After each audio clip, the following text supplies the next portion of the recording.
Collar बैठ जाते हैं. Okay. Assalamu alaikum, Salman. Assalamu alaikum, Faisal. Assalamu alaikum, all our viewers. My name is Hafsa.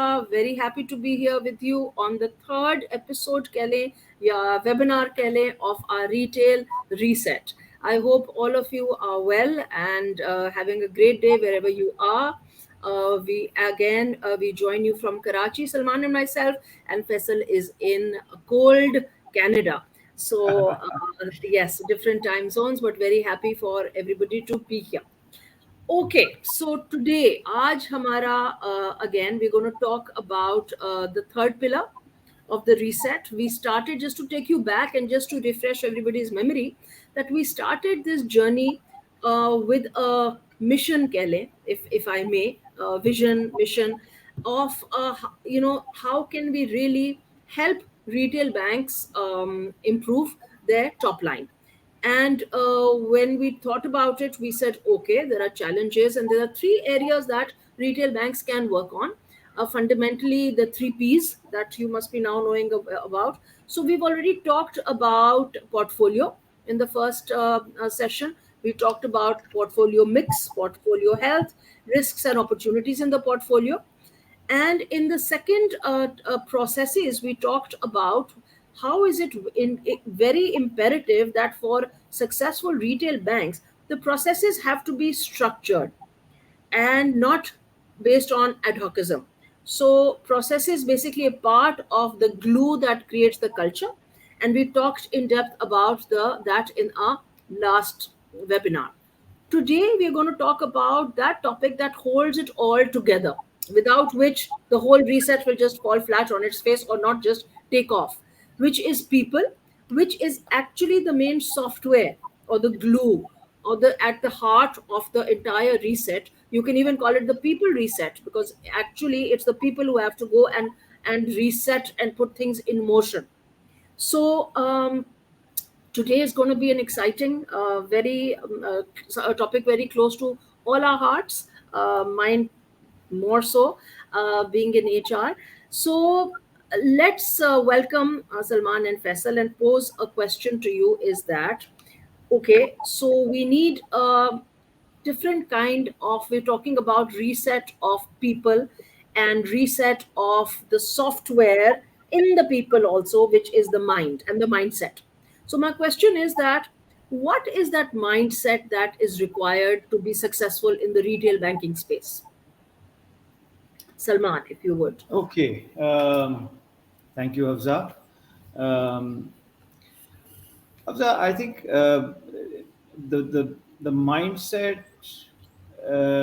First of all, the mindset reset is required from the top, and that's what has impact.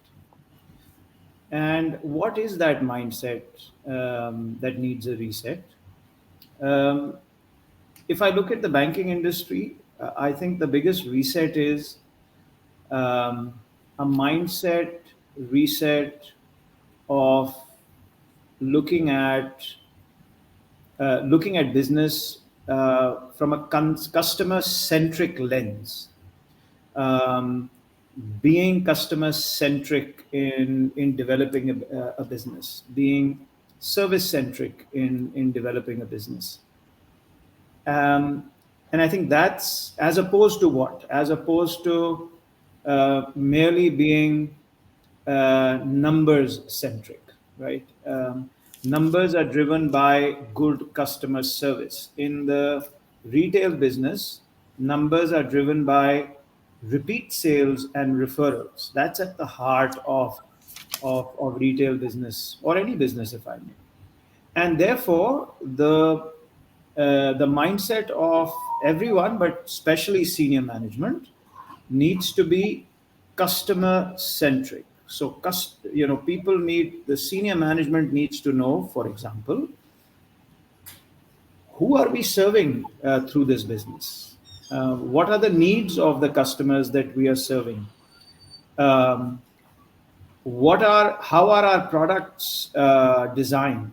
Are they designed properly to meet the needs of the customers?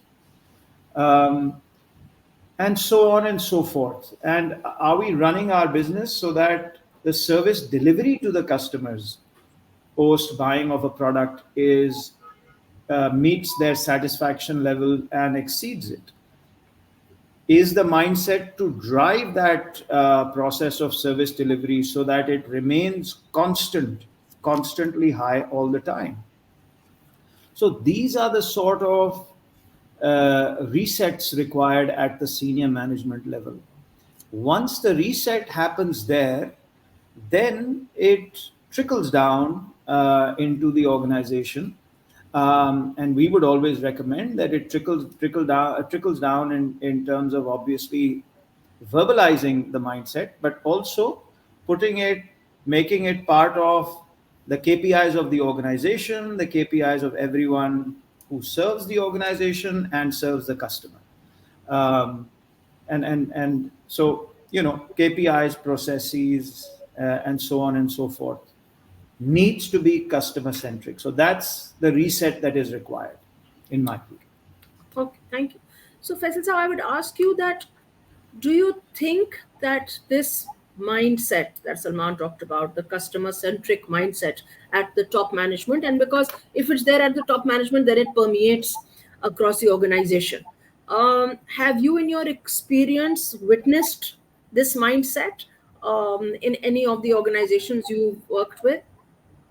Well, I would say that to a large extent, I have experienced it during my days with ABN AMRO Bank. Uh, I think that had a lot to do with the implementation of the service quality program. And one of the most important elements of that service quality program was to train and develop, not only train, but develop the employees, in the science and art of customer service. And I think both of you would also recall that whenever a new employee was hired, I think probably within a week or 10 days or so, he or she was put through a customer service, or I think they used to call it service excellence program. Services. It used to Yes. be a 2-day program, and everybody, I mean, I would say down from the telephone operator who was hired to, I mean, even the CEO, everybody had to go through that program. And there used to be a refresher program. Salman, I think you would remember, maybe after a year or so, because uh, Yes. that was how it was packaged. And I would say that the employees, they were really, I would say, indoctrinated in the concept of customer service. It was, as much as I remember, it was not somebody who would come from Amsterdam or Singapore to tell us about customer service. It was a homegrown type of program. I'm saying this, I'm making a point out of it because I have seen in at least one other organization that I worked after I had worked with ABN AMRO Bank, that they engaged somebody who was and is still known as a service guru uh, globally, and he has, I think, done a lot of training programs, and he's taken up a lot of consultancy assignments the world over. So he was actually brought in, and I think uh, at least $1 million or something like that were paid to him. But having gone through the ABN AMRO program, I just couldn't see that connection between the employees who went through that program and that trainer. Okay, although he also had a the trainer program, but I just thought that it was not the right thing to do. It was not in line with our culture. I mean, some of the examples that the gentleman came up with, they were good examples, but they didn't have to. I mean, they did not have much to do with our kind of environment.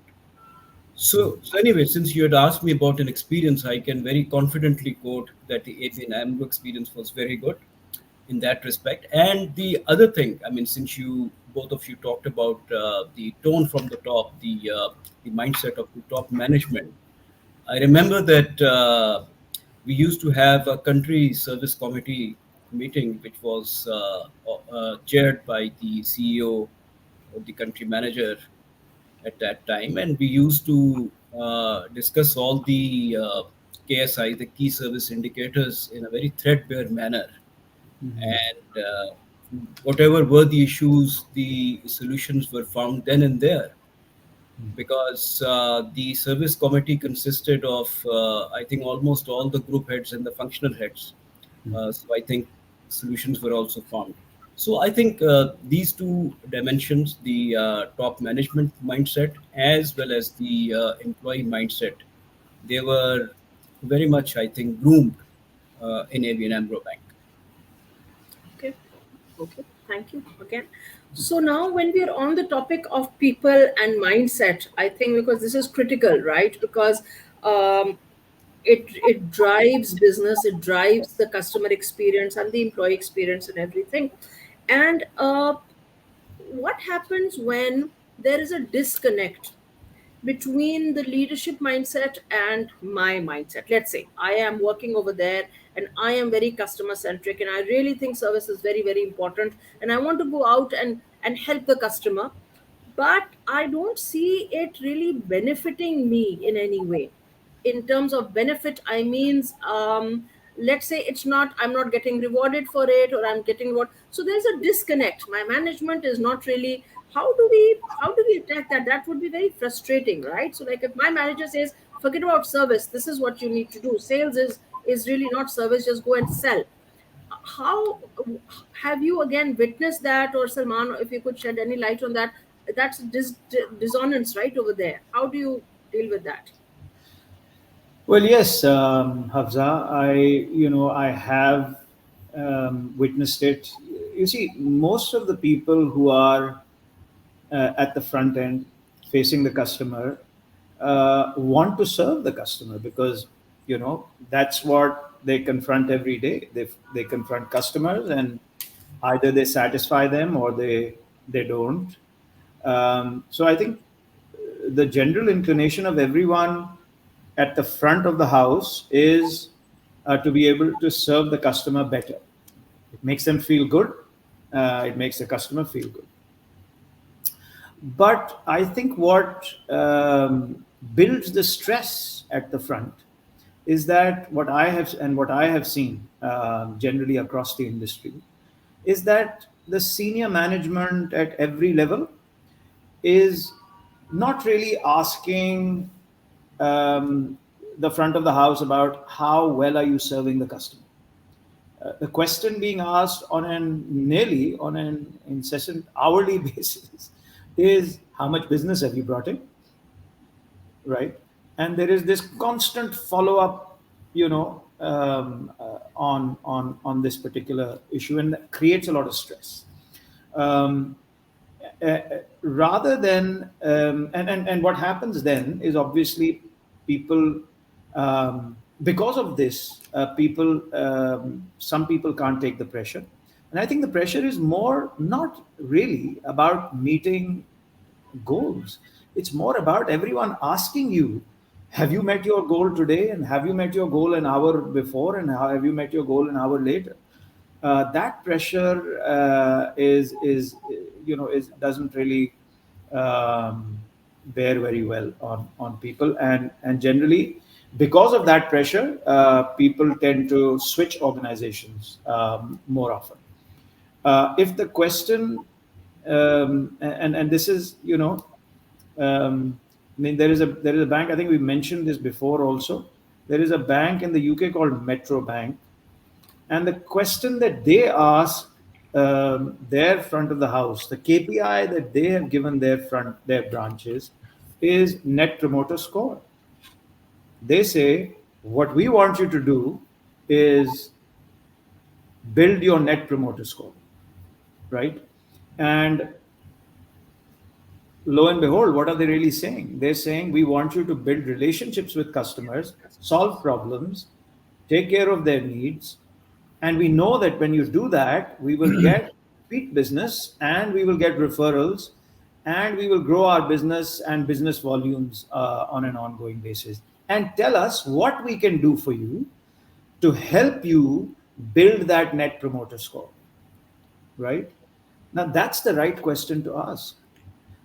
Rather than asking about the outcome, you're asking about the process that leads to the outcome. You know, the relationship. You're asking about relationship building, which is at the heart of building business, and that's the question that needs to be asked. So when people are put in the front of the house and not asked that question, uh, they will generally,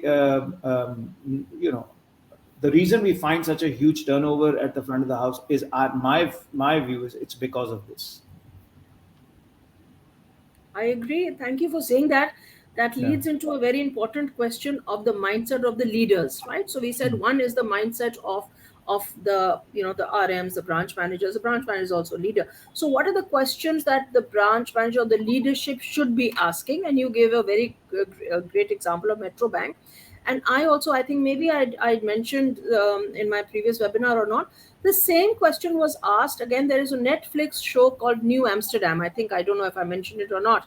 And there is this doctor who comes in, and all he goes and says to all his staff is, how can I help? And that becomes a thread running throughout the show. And what he says is that my job as the director of the hospital is to help you so that you can help our patients. So I need to take care of you, whatever is bothering you, whatever is worse, so that you can provide that care to our patients. It's a very simple phenomena, but it hit home. And so that is, I think, so the leadership also needs to change the mindset of, instead of asking what is the number, is like, how can I help you help the customer? And I think that is beautiful. It's just one question, and if it just gets, again, it's a culture change which takes a long time. It's nothing, it's not going to happen overnight. And another thing, another quote of Simon Sinek which I read recently is that if you want to change the culture, the leaders must change, or you must change the leaders. So if this is also I think a mindset of courage that leadership at the top should have, is that if they're seeing that the culture, and if they really want a service driven organization helping the customers, and if there are some people, so maybe if I'm very good at delivering my numbers, but I'm not really a relationship oriented person, I'm not treating my team, I'm not giving the kind of help to my team or my customers, but I do get work done. So there should be a question mark against me, is that, is Hafsa the right kind of person we want in our organization or not? But those questions, I don't know if they are being asked or not. But our job over here is to help people to start thinking along those lines. Yes. So this leads me. So we talked about what kind of people do we want, or retail banking, because it's retail banking is all about people, and we've talked about it before, right? It's all about people. So we really need to hire people who have that, who to whom it brings joy to interact with people. Again, so it is also that is it. So you have to have the right skill set or right attitude. So they say, and as Salman was talking about, they say hire for attitude, train for skill. So what is the Right. attitude? The attitude is that I want to help I want to serve, and serve is the customer, which, and the customer is both internal customer and external customer. So we're talking about internal service to our collaborating with each other in different departments. The main goal is, of course, to offer primary or such service that our customers actually want to promote us, they love us, and they say, you know what, this is where I want to be. So now, so this brings us to what Hamza, is if I may just interject there. GG. GG. Sorry to, you Not know, at all. it's a wonderful point you just made. Hire for attitude and train for skill. Um, and a lot of times when you interview people, there's only so much that you can gauge, right?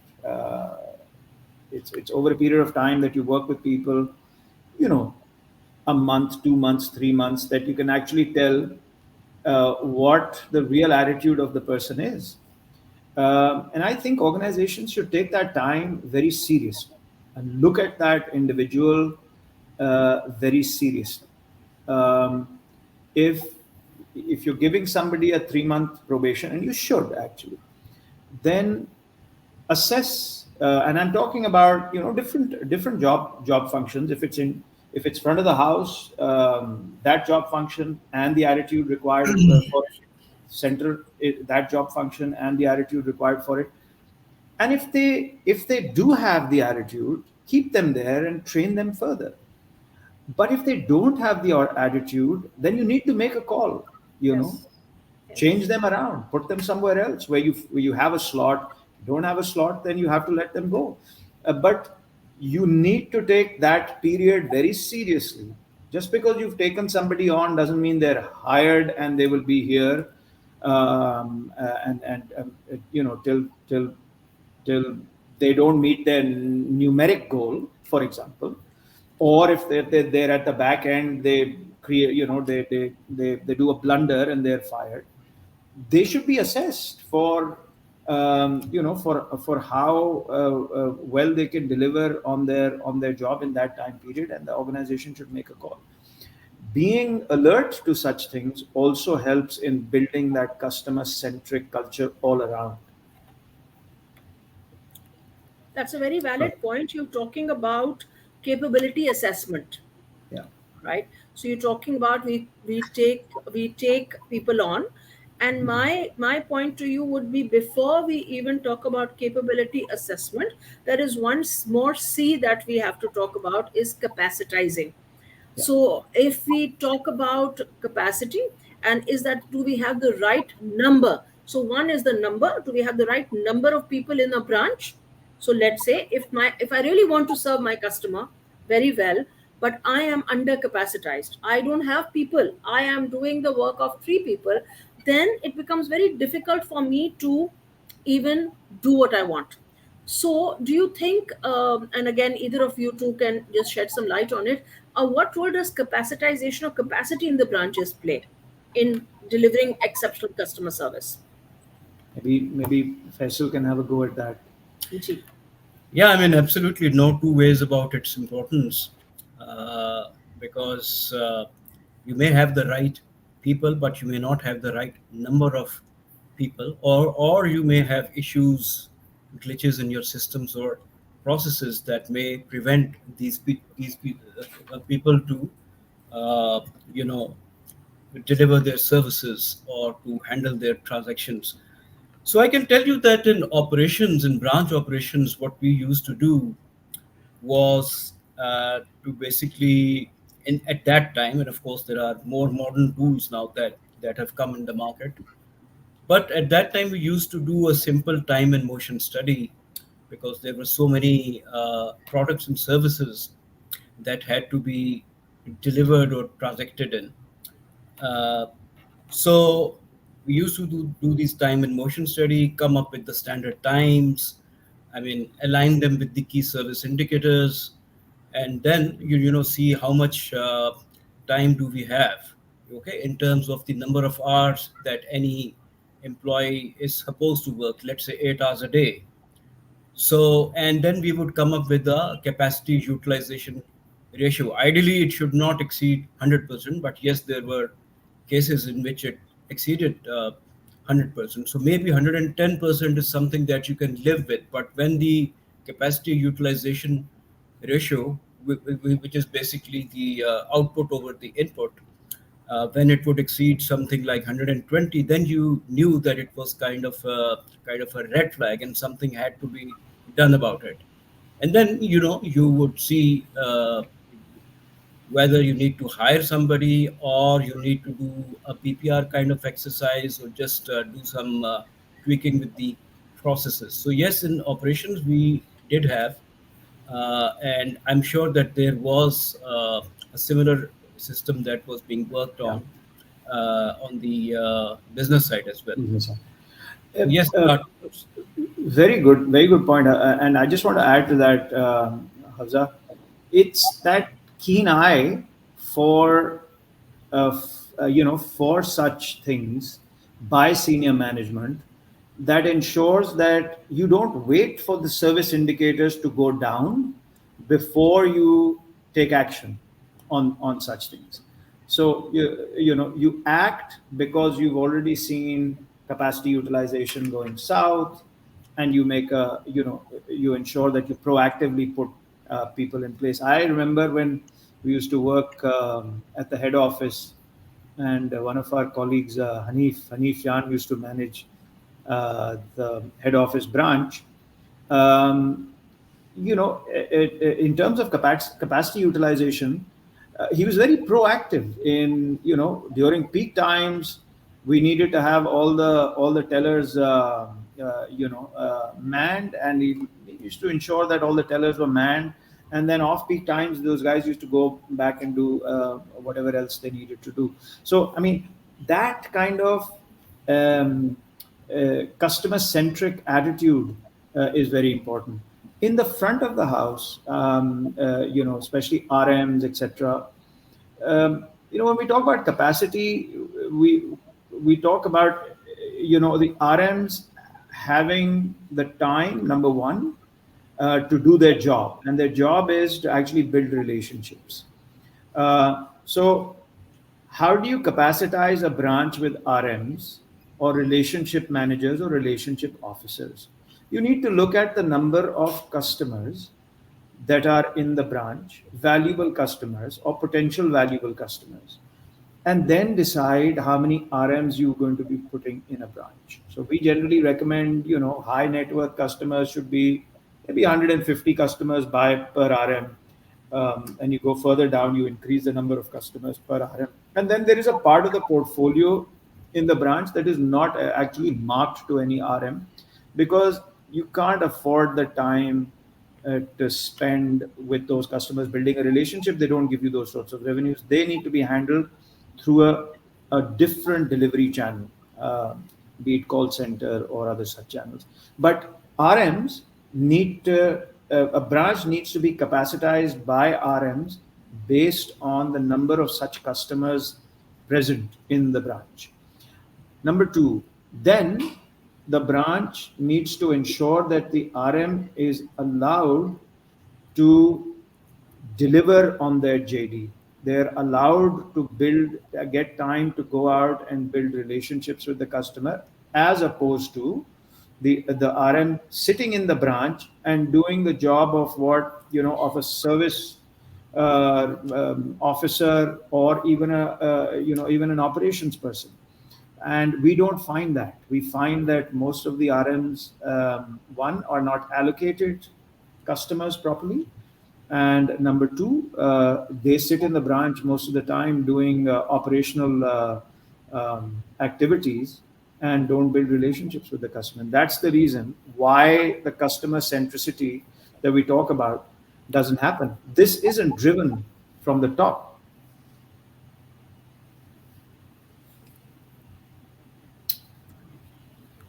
Absolutely. I think in the capacity, what Salman you talked about earlier is that, do we have a process, or is it ad hoc?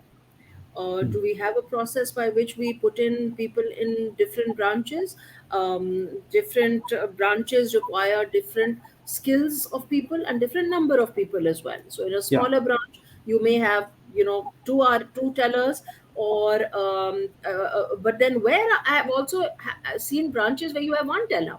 So if there is one teller, and that teller has a life, he can fall sick, or he can leave or resign, then what?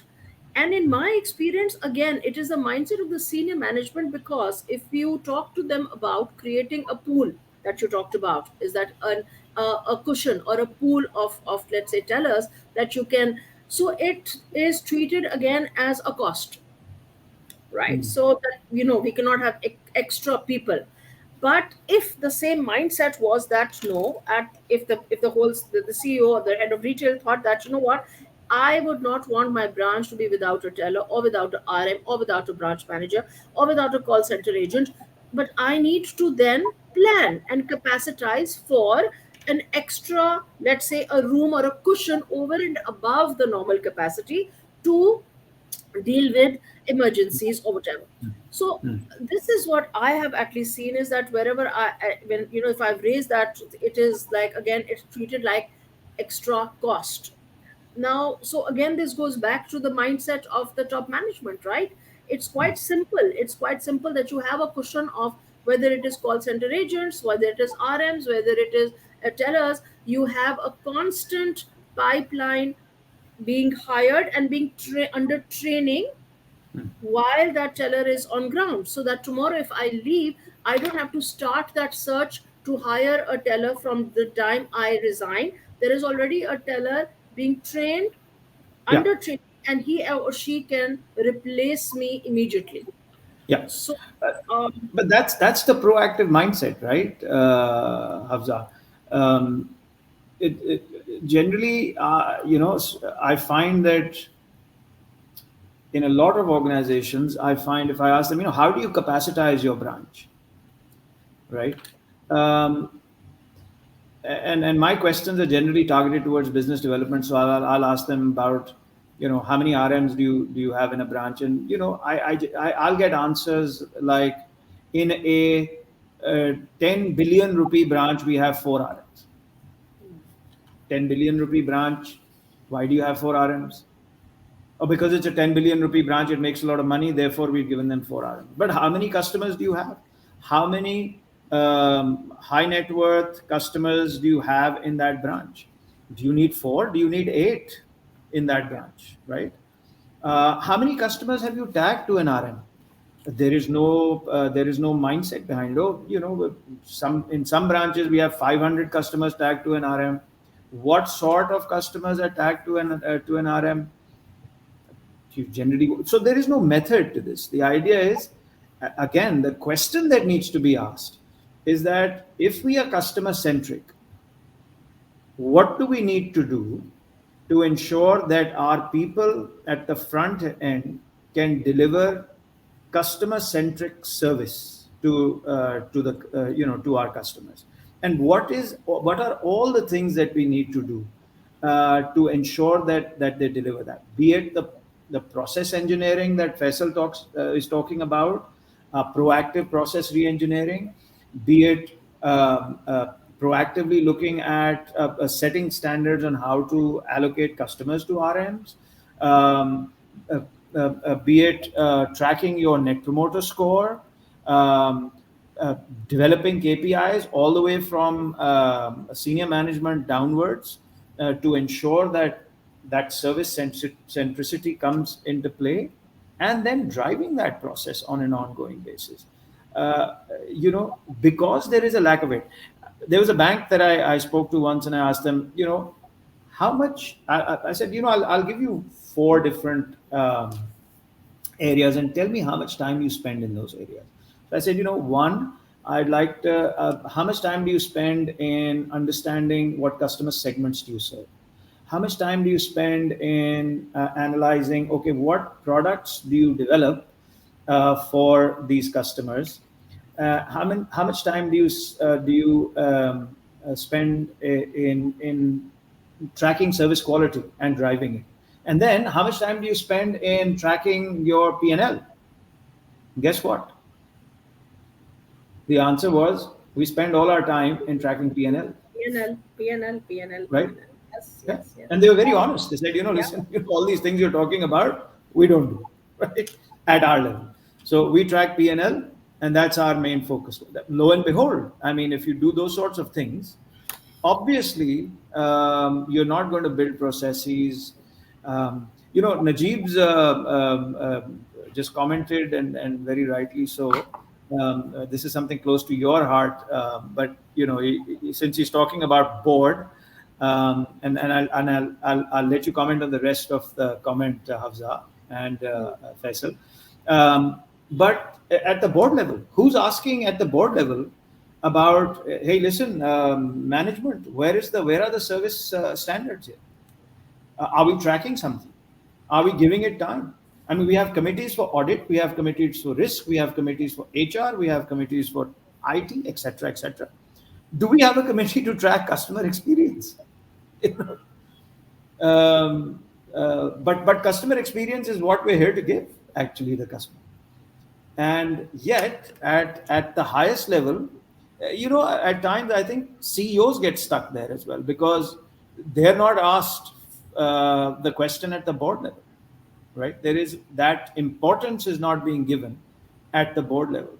So the CEOs get driven by whatever obviously they're asked, and they therefore they bring the same goals to the rest of the organization.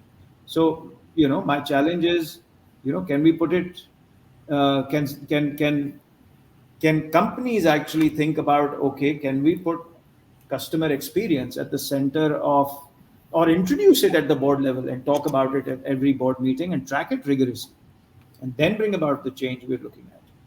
People, again, people. Absolutely, absolutely. So, yes, a change at the top, and to talk about Najib's point again, something my second very great passion about gender diversity is, Najib, you're absolutely right, and everybody knows that, right? So, since you talk about people, I wanted to bring up gender diversity in banking, especially in the management and at the board level, right?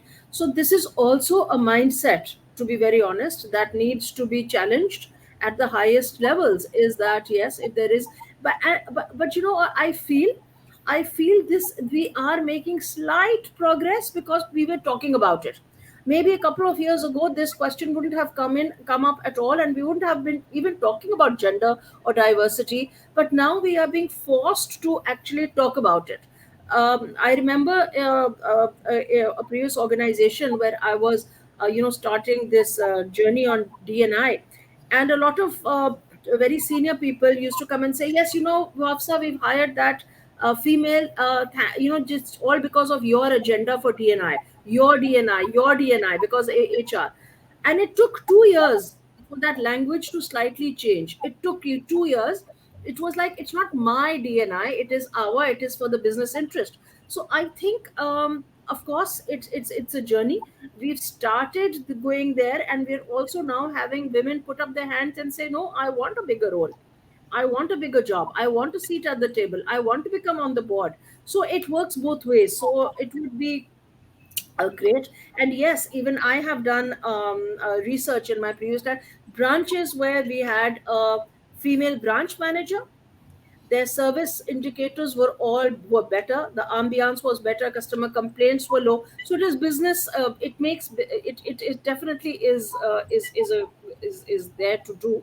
A couple of years ago, and found that women are in management, they bring prominent advantages. Yes, better performance, profitability, higher CSR, better ability to attract. Yes, so all it is.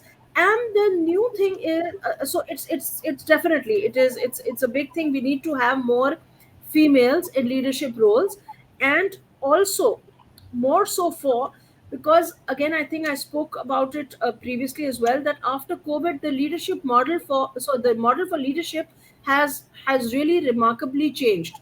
So empathy, which was somewhere down the line as an important criteria for a good leader, after COVID it's shot up to number one.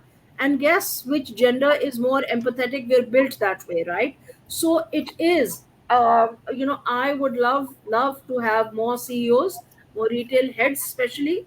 I'm very happy to know that we have one retail head in one of the prominent banks, very excited about that. And I wish that the same would follow. So Uh, yes, thank you for raising that, Najib. G Faisal. if I may, since we are here to call a spade, and since we are Oops. here to talk about how we can reboot or reset, as you say, the retail banking sector, uh, so I would like to make some one or two blunt comments here. Firstly, let me first agree with you absolutely wholeheartedly that women or ladies, they bring some qualities or virtues to any organization which perhaps their male counterparts can't bring, or they have less of those qualities. You've talked about empathy, and there is also, I would say, an orientation to detail on the part of ladies, and they're more disciplined. And we have seen that, at least in my home, I see it every day, that there is a lot of fiscal discipline. And then I would say that women, they have better negotiation skills as well. So in a conflict situation, I think the women are found have been found to be more effective. So all these qualities, I mean, obviously there have been a lot of studies, and I can remember of a World Bank study also, which was done many years ago, I think 9 or 10 years ago, which brought out the same findings to the fore.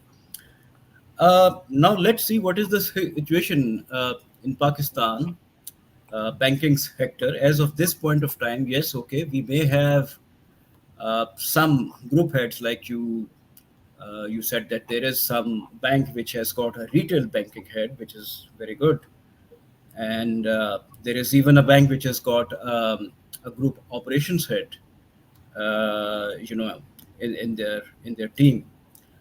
But if you look at the CEOs, there is no zero, Yeah. nil woman who is a CEO of any Pakistani bank. Not even the bank which was created with the mandate for Yeah. promoting women empowerment and stuff. So I won't take the name, but I think you know which bank that is. Secondly, we talk about diversity. Okay, yes, there have been some strides made by different banks in terms of, let's say, increasing the gender diversity ratio.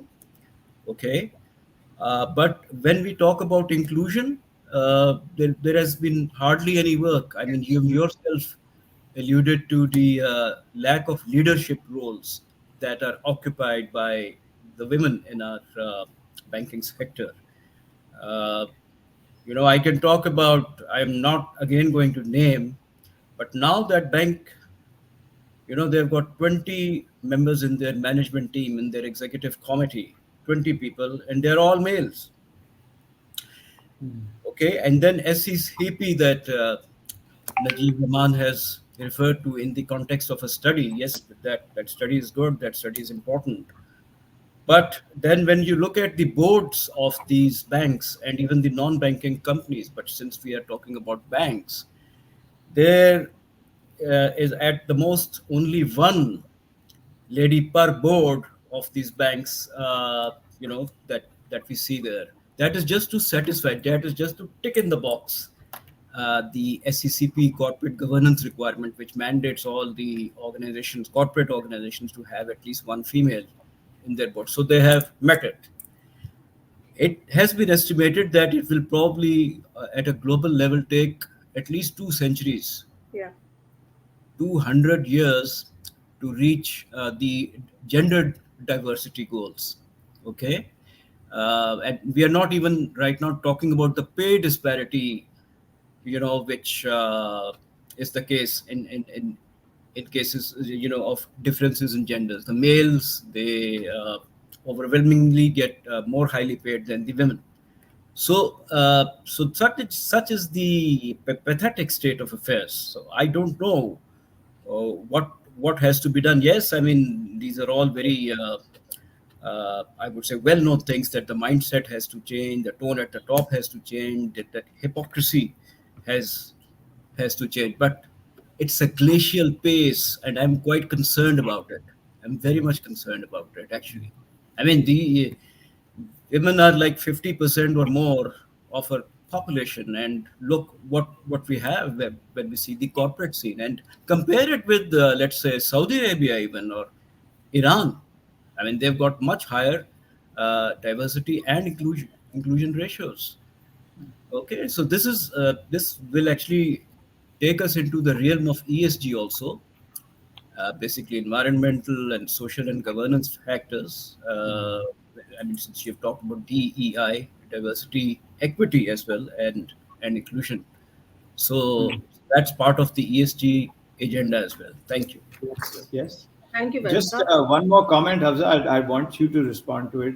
Sheriar actually, First, yeah, I was Sheriar just going Russell to do from, that. So yeah, Sharia the rightfully second, says the that DNI comment. the DNI. Yes. So Shariar completely agree with you. It has to be merit. It is not just that, you hired the other gender because you have to, and that's why it's not really growing, right? Because in the sense, you really have to be committed that it has to be the right person for that role. It has to be performance based. So completely, performance is your best friend, absolutely. So no two ways about it. So we're not propagating that you just hire or promote just because of the gender. We are saying it goes hand in glove, that you hire and you promote the right person for the right job, and performance is a key deciding factor. So thank you for that, and we completely agree with your point of view as well. So um, so so we're now coming from mindset to capacity to capability to gender. So if we talk about capability, and Savan, I think you wanted to say something. Sorry, please go ahead. No, go ahead. Go ahead, Hafsa. Okay. So capability. So we're talking about capability, and we're talking about people.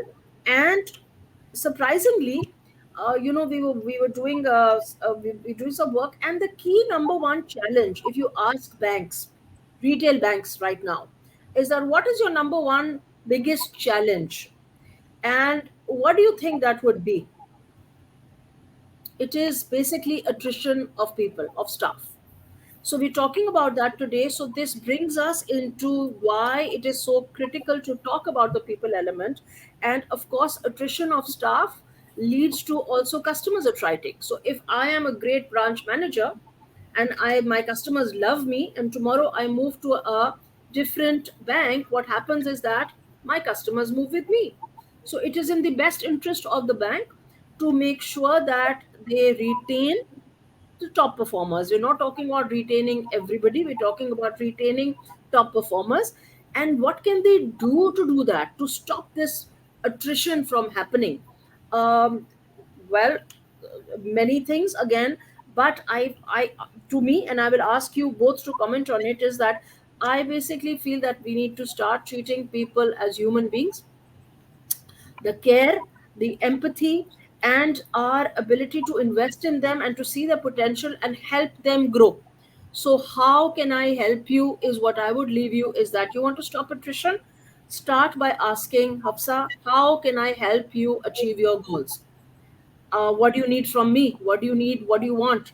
So I think that is it. What would you suggest? That is my two bits on the attrition. Of course, it's a very long conversation, Yeah. but I think I that's think mine. I think in a nutshell, Hafsa, if I may, first of all, take the probation period seriously. The organization needs to take that probation period. Sift, see that see where where you find talent in the right, right person in the right job. Where you find that, give them that feedback. First and foremost, giving people feedback that they're doing a good job is at times much bigger than actually giving them a pay raise at some point in time, which you should. But that feedback is very important. Um, and then eventually work with them so that they become more and more skilled because they've got the right attitude. Therefore, you found them to be the right person for the right job. Skill them up, and then bear hug them in terms of remuneration as well as appreciation.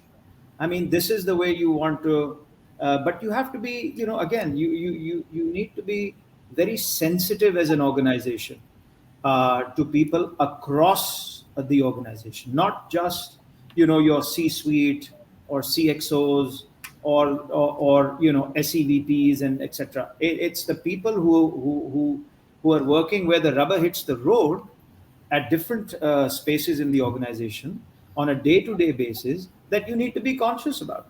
And if you have a culture in the organization where you will identify good talent and bear hug them, then on an ongoing basis, then performers will stay with you.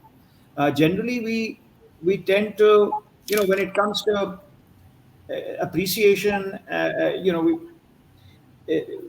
we are probably not as sharp in doing that, in giving, really highlighting the people who are doing well. But at the same time, I think we're not differentiating enough between the performers and I'm not talking about the bell curve in the middle, but the performers and the non-performers. I mean, the difference is generally not very huge. I mean, you need to do that, and so that people stay with you. I think that's, in a nutshell, that's what you need to do to stop attrition. Yeah. And I'm not saying that you do one or the other. You do both. Yeah, you do all. Appreciation and financial benefits need to Absolutely, go hand in hand. absolutely, absolutely. There is a comment, by the way, just if I may, on attrition by Nadine. We can just highlight and maybe respond to it. So he says, interesting points though. In today's business model, RM is supposed to sell all products, liability to asset, concept being centricity and productivity. Unfortunately, staff does not have the bandwidth to do all. This causes frustration and attrition. Hence, model strategic view of the top leadership and staff selection is critical. Yes, that's exactly what we're talking about, Nadine. Yeah, I think the more products you have to sell, the better it is, because you can solve more customer needs. Actually, as an industry, we start looking at things inwardly. I remember when we were starting ABN AMRO, we just had one or two products, and people used to complain, we're not competitive enough because we don't have that many products. And then we had 15, 20 products, and people used to complain we have too many products to sell. But if I ask you, I have two shops to sell. One only carries shirts, and one carries shirts and trousers and belts and shoes and socks. Which shop do you want to buy? The answer will be, well, the one that has more products. yeah, So products do solve customer problems, but I think Nadine's point is valid, that the model that drives customer solutions at the front end is very critical to make life easier for the RM and everyone else, and stop that attrition. Sorry. and just one thing, I think if the same thing, Nadeem's question is, Hmm. instead of saying, Nadeem, that RM is supposed to sell all products, you just changed the narrative and said RM is supposed to meet customer needs. Now, that need could be for one product, that could be for five products, whatever. So, the pressure or the stress on the RM would reduce automatically. So, he is not saying I have to go and sell him five products. He is going to go in to build a relationship.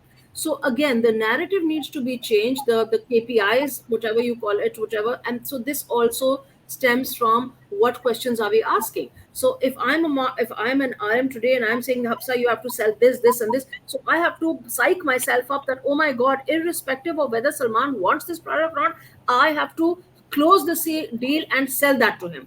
Vis-a-vis, if I were to say, Hafsa, you are responsible for building relationships and finding out what Salman needs and serving his needs so that you can get referrals and you can satisfy. I think automatically that whole conversation, the stress would reduce. Do you think so, Nadeem, or not? I don't know. That is my take on that. I think banks. Sorry, I keep butting. If banks, just at the retail business level, if banks became revenue centric, just Hmm. as they are in corporate banking per customer, they would solve the problem, because then an RM would have the choice to sell products to their customers, and if but if the RM had two goals: revenue per customer and net promoter score or loyalty score per customer. That would it. That's it. That's the KPI that drives the right behavior. Then you just need to provide the right environment and train them and develop them. Have the right people also to do the job. And Yeah. my last is, do you think NPS, sorry, I'll just confess it, NPS for employees should also be there? So we have a net promoter score for customers. So which means that I would really recommend you to go and bank with this organization, with this bank. So the same thing, if we just flip that and say employer promoter score or NPS for net promoter score for employees, we would, I think, crack the code. Sorry, Faisal, you were saying something. No. That's I think, and I mean what you've said, Hafsa and Salman, particularly about the employee promoter score. I mean that's a great term. and I think it makes a lot of sense. I just Yes. wanted to say maybe a couple of things. I mean, you've talked about capability, and I would just like to add that capability is a two-way street. I mean, between the organization and the employee. I mean, just like an organization would like to select the best people, Yes. for its various functions, including retail banking, the employees in today's day and age, they would also like to shop around for the best employer, not only in terms of the financial compensation that an organization may offer, but I think along other parameters as well. You just talked about whether an organization takes care of the employee. So let me quote a couple of statements, and I don't want to undermine your narrative about the customer centricity, but since here we are also talking about people centricity, uh, you know, uh, you all have heard of Richard Branson of Virgin Mm. Virgin. Airlines and Virgin Atlantic, etc. So quite an eccentric person, but sometimes he says all the right things. So he says that basically clients do not come first. People. It is the employees who come first, and if you take care of your employees, Yeah. they will take care of your clients. And Yep. then I can also maybe mention here not an eccentric person, but a very serious person who used to be the CEO of HCL Technologies. His last name was Nayyar. I think his full name was probably Vineet or Vinod Nayyar. So he Mhm. wrote a book some time back. It's not a brand new book. It's at least a decade old. But I think some of the lessons or takeaways can still be applied because it was not something theoretical. I mean, he basically mentioned his own experiences as the CEO of HCL, which was a company which had to be turned around in many ways. So he actually did that. So his book was Employees First, Customers Second. And what he and I had read it quite some time back, and he had basically referred to a value zone. Now, what is that value zone? Value zone is where and when the value is created by the interaction of the employee and the customer. So that's the value zone which you have to expand and that you have to maximize. And basically he talks about not only the enriching of the customer experience but the enriching of the employee experience. So that, Hafsa, I think ties in with your employee promoter score as well to some extent. And then he says that customer is still the king but employees are the king makers. So I think Sure. Absolutely. so I think Absolutely. that's a good thing that you said. And then you say that what help is needed by let's say HR to do that. I think I mean obviously HR is involved in various stages of the employee life cycle, right from sourcing to recruiting to onboarding to performance evaluation, training, retention, and so on and so forth. So I think intervention by HR is absolutely critical. But what I've seen, in my experience is that HR is not given that seat on the table. So I think that empowerment, I think, has to be given to HR so that their only job is not to just issue the appointment letters or come up with the service rules and stuff like that, but they should be like strategic partners to various groups of the bank. Thank you. Thank you. So we're getting interesting comments. So Shariar Zafar says NPS for staff exists in UAE. So great. And Amir Sharif also tells us that over there also there's a pulse check conducted every 6 months relative to employee engagement satisfaction. So exactly. So I think maybe, and these are things easy to replicate. They're not really very difficult. But again, the importance of it has to be felt and understood by just not the CEO, the management team, and the bank.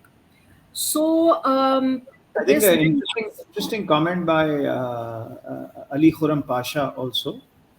Um, it says very apt thoughts, etc., etc. My 2 cents is it is also crucial to engage people in meaningful work that provide them enough challenge, which eventually helps to retain them. I think yes, this is the challenge with the new generation, if I may, whatever you call yes, them, Gen Z or yes, whatever, right? yes.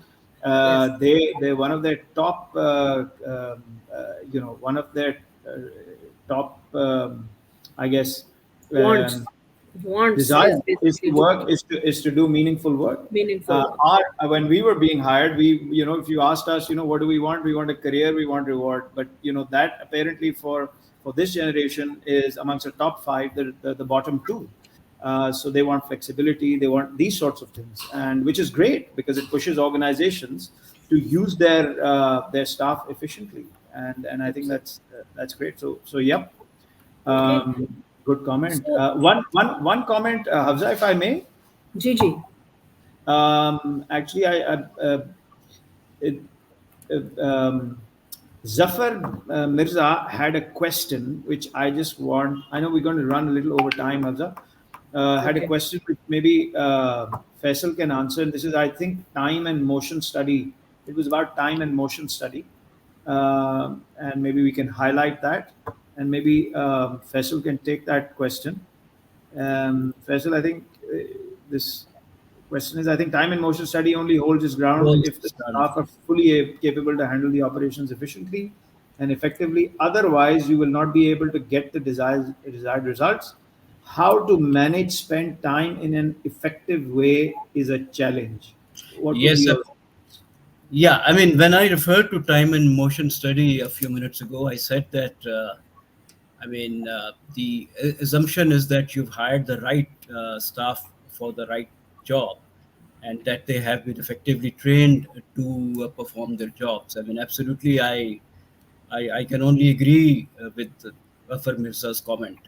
Uh, and then you see, time and motion study can also have its few drawbacks as well. So we have to keep them in mind. But still, it is, I would say, an important tool that can be used in coming up with the capacity available and its utilization. So how to okay? manage and spend the time in an effective way. And then I also mentioned that obviously continuous improvement is absolutely important. And in the segment that we had for processes, we need to continue to challenge the processes anyway, whether you are achieving the results or not. Okay, so that has to be a constant, let's say, process of challenging them. Okay, we are doing it good, we're doing it well, but can we do it better or not? So that should always be the mindset. Okay, Okay, we've and got a lot of interesting comments because this topic is such that I think everybody can relate to it and everybody feels the burn when we're talking about people. So thank you all for your comments. Apologies if we haven't been able to, address or look at them. We have them over here. So this brings us to the end of. I won't say end of people, but end of our webinar today. This is just the beginning. And Salman, do you want to announce or let our viewers know what are we going to talk about next time? yes, we will have a new guest speaker, Mir Najib Rahman, um, who's a very experienced banker and now consults and looks at the larger uh, financial spectrum as well. So he'll be talking about digital banking and digital products, and we want to really speak to him about digital retail banking and the licenses that are going to be given in the near future. What does he think about how that will impact this market? Is that a disruption or is that just a substitution for what is being done presently? So very interesting space to look out for, and we hope that everyone will join us there as well. I'm sure we will, because we get a lot of comments on the digital. I think this will be the most popular webinar on the digital piece. So looking forward to that. And once again, thank you everybody for commenting, for joining us, and I wish you all a very very great evening and the rest of the day for you, Faisal Saab. Thank you Until very next, much. Thank you very much, both of you. Good Yeah, thank Hafiz. you. Thank you. Thank you, Khuda Hafiz.